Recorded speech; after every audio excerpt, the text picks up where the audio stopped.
नमस्कार, द टाइमलाइनको यो नयाँ भिडियोमा यहाँलाई स्वागत छ। आजको भिडियोमा हामीले मध्य प्रदेशको सम्पूर्ण जानकारी लिएर आएका छौं। मध्य प्रदेश नेपालको दक्षिणी भागमा अवस्थित छ, जसले तराई क्षेत्रलाई समेटेको छ। यस प्रदेशको उत्तरतर्फ बागमती प्रदेश र दक्षिणतर्फ भारत देशसँग अन्तर्राष्ट्रिय सीमा जोडिएको छ। प्रदेशको भूभाग प्राय समथर तराई क्षेत्रले बनेको छ, जसले गर्दा यहाँको जमिन कृषि उत्पादनका लागि अत्यन्त उपयुक्त मानिन्छ। मध्य प्रदेशको राजधानी जनकपुर धाम हो।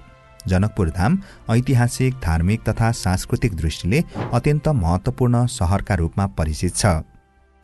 मध्य प्रदेशमा जम्मा 8 वटा जिल्लाहरू रहेका छन्। ती जिल्लाहरूमा सप्तरी, सिराहा, धनुषा, महोत्तरी, सर्लाही, रौतहट, बारा र पर्सा रहेका छन्। मध्य प्रदेश नेपालका प्रदेशहरूमध्ये सबैभन्दा धेरै जनसङ्ख्या भएको प्रदेश हो। यहाँको जनसङ्ख्या 60 लाख भन्दा बढी रहेको छ। यस प्रदेशमा विभिन्न भाषाहरू बोलिन्छन्, जसमा मैथिली, भोजपुरी, बज्जिका, नेपाली र उर्दू प्रमुख रहेका छन्। धार्मिक दृष्टिले यहाँ हिन्दू, मुसलमान, बौद्ध लगायतका विभिन्न धर्म मान्ने समुदायहरूको बसोबास रहेको छ, जसले धार्मिक सहिष्णुता र विविधता झल्काउँदछ। मध्य प्रदेशको मुख्य आर्थिक आधार कृषि हो। यहाँ धान, गहुँ, उखु तथा विभिन्न प्रकारका तरकारीको व्यापक उत्पादन हुन्छ। कृषिसँगै खाद्य उद्योग, सिमेन्ट उद्योग, कपडा उद्योग तथा साना तथा मझौला उद्योगहरू पनि प्रदेशको अर्थतन्त्रमा महत्त्वपूर्ण योगदान पुर्याइरहेका छन्। मध्य प्रदेश ऐतिहासिक तथा सांस्कृतिक रूपमा धनी प्रदेश हो।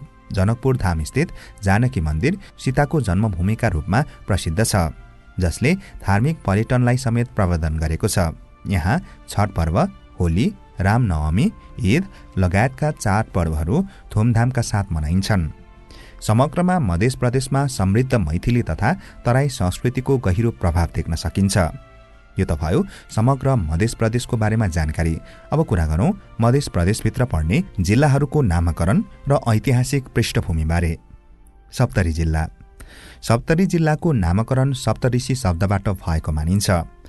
सप्त शब्दको अर्थ 7 र ऋषि शब्दको अर्थ ऋषि भन्ने बुझिन्छ। प्रचलित ऐतिहासिक तथा जनविश्वास अनुसार प्राचीन कालमा यस क्षेत्रमा 7 जना ऋषिहरूले तपस्या गरेको कारण यस भूभागलाई सप्तऋषि भनियो, जसबाट समयक्रममा अपभ्रंश भई सप्तरी नाम रहन गएको हो। अर्को मत अनुसार सप्तरी क्षेत्रमा बग्ने 7 वटा प्रमुख नदी वा खोलाहरूका कारण पनि यस जिल्लालाई सप्तरी नाम दिएको हुन सक्छ। तर यस मतलाई समर्थन गर्ने ठोस ऐतिहासिक प्रमाण भने कम पाइन्छन्। ऐतिहासिक रूपमा हेर्दा सप्तरी क्षेत्र प्राचीन तिरहुत तथा चौदण्डी राज्यको भाग रहँदै आएको थियो। धार्मिक, सांस्कृतिक र भौगोलिक विशेषताका कारण यस क्षेत्रको छुट्टै पहिचान स्थापित हुँदै जाँदा सप्तरी नाम प्रचलनमा आएको मानिन्छ। त्यसरी सप्तरी जिल्लाको नामकरण धार्मिक, ऐतिहासिक विश्वास र स्थानीय परम्परासँग गहिरो रूपमा जोडिएको देखिन्छ। सिराहा जिल्ला। सिराहा जिल्लाको नामकरणबारे विभिन्न ऐतिहासिक र जनश्रुतिमा आधारित मतहरू पाइन्छन्। प्रचलित मान्यता अनुसार सिराहा नाम 2 शब्दबाट बनेको मानिन्छ, शिर र आहा। एक जनविश्वास अनुसार प्राचीन कालमा यस क्षेत्रमा कठोर तपस्या गर्ने सन्त महात्माहरूले शिर वा टाउको आहुति दिएर तपस्या गरेको स्थान भएकोले यस क्षेत्रलाई सिराहा भनिन थालिएको हो भन्ने कथन पाइन्छ। तर यसलाई धार्मिक लोककथात्मक मान्यता मानिन्छ। ऐतिहासिक प्रमाण भने सीमित छन्। अर्को मत अनुसार सिराहा शब्द मैथिली भाषाबाट आएको हो। मैथिलीमा सिराले किनारा, सिमाना वा अगाडिको भाग जनाउने गर्दछ।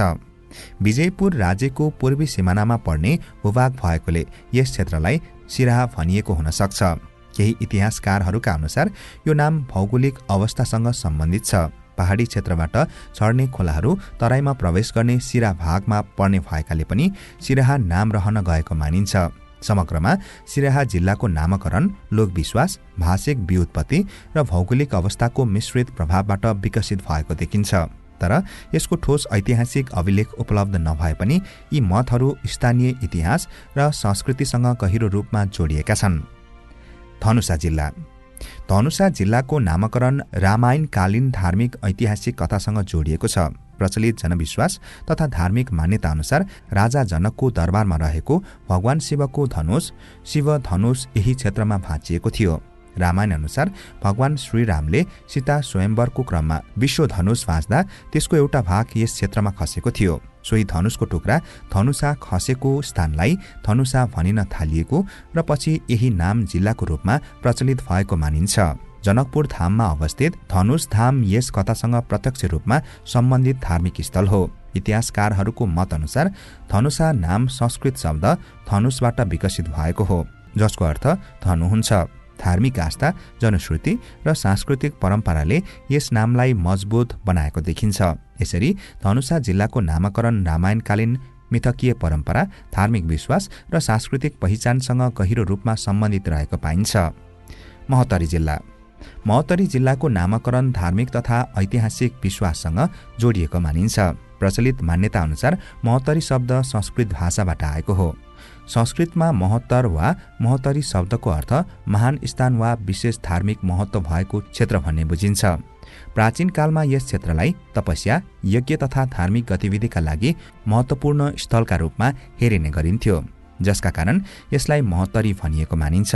अर्को मत अनुसार महोत्तरी नाम महाराज जनकको राज्य मिथिला क्षेत्रसँग सम्बन्धित छ। मिथिलाको धार्मिक सांस्कृतिक केन्द्रका रूपमा यो क्षेत्रको विशेष स्थान भएकोले यसको नाम महोत्तरी रहन गएको हुन सक्छ। केही जनश्रुति अनुसार यहाँ महान ऋषि महात्माहरूको तपोभूमि रहेको विश्वास पनि पाइन्छ, जसले यस नामलाई धार्मिक अर्थमा अझ बलियो बनाएको छ। यसरी महोत्तरी जिल्लाको नामकरण संस्कृत व्युत्पत्ति, धार्मिक आस्था र मिथिला सभ्यतासँग ऐतिहासिक सम्बन्धबाट विकसित भएको देखिन्छ। सर्लाही जिल्ला सर्लाही जिल्लाको नामकरण सम्बन्धमा विभिन्न लोकविश्वास र भाषिक व्युत्पत्तिका मतहरू पाइन्छन्। सबैभन्दा प्रचलित मत अनुसार सर्लाही नाम शिर र लाही शब्दबाट विकसित भएको मानिन्छ। एक जनश्रुति अनुसार प्राचीन कालमा यस क्षेत्रलाई लाही, रुख काट्ने औजार हँसिया जस्तै धारिलो वस्तु प्रयोग गरी मानिसहरूले शिर अर्पण गर्दै कठोर तपस्या गरेको भन्ने कथा छ। सोही कारण यस क्षेत्रलाई शिरलाही भनिन थालियो र समयक्रममा सर्लाही नाम रहन गएको भनाइन्छ। तर यो मत ऐतिहासिक भन्दा बढी लोककथामा आधारित मानिन्छ। अर्को मत अनुसार सर्लाही नाम स्थानीय वन जङ्गल र भूप्रकृतिसँग सम्बन्धित छ। पहिले यस क्षेत्रमा बाग्लो जङ्गल रहेको र सल्ला र साल जातका रुखहरू प्रशस्त पाइने भएकाले साललाही वा सर्लाही नाम रहन गएको हुन सक्छ। केही इतिहासकारहरूका अनुसार सर्लाही नाम मैथिली भाषिक प्रभावबाट विकसित भएको हो, जसमा हु आकृति, वनस्पति र स्थानीय बोलीको प्रभाव परेको देखिन्छ। समग्रमा सर्लाही जिल्लाको नामकरण लोकविश्वास, प्राकृतिक अवस्था र भाषिक विकासको संयोजनका रूपमा विकसित भएको देखिन्छ। रौतहट जिल्ला रौतहट जिल्लाको नामकरणबारे ऐतिहासिक तथा भाषिक आधारमा विभिन्न मतहरू पाइन्छन्। प्रचलित मान्यता अनुसार रौतहट नाम स्थानीय बोली र भौगोलिक अवस्थासँग सम्बन्धित रहेको मानिन्छ। एक मत अनुसार रौत शब्दले रौद्र, फिरालो वा जोखिमयुक्त भूभाग जनाउँछ र हट शब्दको अर्थ बजार वा बस्ती भन्ने हुन्छ। प्राचीन समयमा यस क्षेत्रमा साना बजार हटहरू विकास भएकाले यसलाई रौतहट भनिएको हुन सक्छ। अर्को मत अनुसार रौतहट नाम पुरानो व्यापारिक केन्द्र हाट बजारबाट विकसित भएको हो। यहाँ नियमित रूपमा लाग्ने हाटका कारण रौतको हाट हुँदै रौतहट नाम प्रचलनमा आएको भनाइ पाइन्छ। केही इतिहासकारहरूका अनुसार यो नाम स्थानीय जातीय समूह वा व्यक्तिको नामबाट पनि सम्बन्धित हुन सक्छ, जसको बसोबास वरिपरि बस्ती विस्तार हुँदै जाँदा जिल्लाको नाम त्यही अनुसार रहन गएको हुन सक्छ। बारा जिल्ला बारा जिल्लाको नामकरणबारे ऐतिहासिक र लोकविश्वासका आधारमा विभिन्न मतहरू पाइन्छन्। प्रचलित मान्यता अनुसार बारा नाम भौगोलिक र प्रशासनिक विशेषतासँग सम्बन्धित छ। एक मत अनुसार प्राचीन समयमा यस क्षेत्रमा साना गाउँ र बस्ती वार्डहरू फैलिएका थिए, जसलाई स्थानीय भाषामा बारा भनिन्थ्यो। समयक्रममा यस क्षेत्र पुरै बारा नामले परिचित हुन पुगेको मानिन्छ। अर्को मत अनुसार बारा नाम स्थानीय नदी वा जलाशयसँग सम्बन्धित छ। यस क्षेत्रमा फैलिएका नदी नाला र सिँचाइ प्रणालीलाई हेर्दा जलस्रोतसँग जोडेर यसलाई बारा भनिएको हुन सक्ने अनुमान छ। यसरी बारा जिल्लाको नामकरण स्थानीय भूप्रकृति, बस्ती संरचना र भाषिक परम्पराको सम्मिश्रणबाट उत्पन्न भएको देखिन्छ। पर्सा जिल्ला पर्सा जिल्लाको नामकरण ऐतिहासिक र भाषिक आधारमा विभिन्न मतहरू प्रस्तुत छन्। प्रचलित मान्यता अनुसार पर्सा नाम स्थानीय वनस्पति, नदी खोलाको भूगोल वा स्थानीय बसोबाससँग सम्बन्धित छ। एक मत अनुसार प्राचीन समयमा यस क्षेत्रका वनहरूलाई प्रचुर मात्रामा पर्सा, एक प्रकारको वृक्ष र जङ्गल पाइन्थ्यो। त्यसैले यहाँको भूभागलाई जनसाधारणले पर्सा भन्न थाले। अर्को मत अनुसार पर्सा नाम स्थानीय नदी वा नालासँग सम्बन्धित छ। यहाँका साना ठूला नाला वा जलस्रोतको क्षेत्रमा बसोबास गर्दा यस नामको प्रचलन भएको हुन सक्ने भनाइ छ। यही जनश्रुतिमा यस क्षेत्रको सामाजिक वा प्रशासनिक केन्द्रसँग जोडेर पनि पर्सा नामको उत्पत्ति भएको बताइन्छ। यसरी पर्सा जिल्लाको नामकरण भौगोलिक अवस्था, वनस्पति र स्थानीय सांस्कृतिक भाषिक प्रभावबाट आएको देखिन्छ। दर्शक तथा श्रोतावृन्द, यो रहेको थियो मध्य प्रदेशको बारेमा जानकारीमूलक भिडियो। तपाईलाई कस्तो लाग्यो? अर्को भिडियोमा अर्को जानकारीमूलक प्रस्तुतिका साथ उपस्थित हुनेछौँ। तबसम्मका लागि द टाइमलाइन टिमलाई बिदा दिनुहोस्। नमस्कार।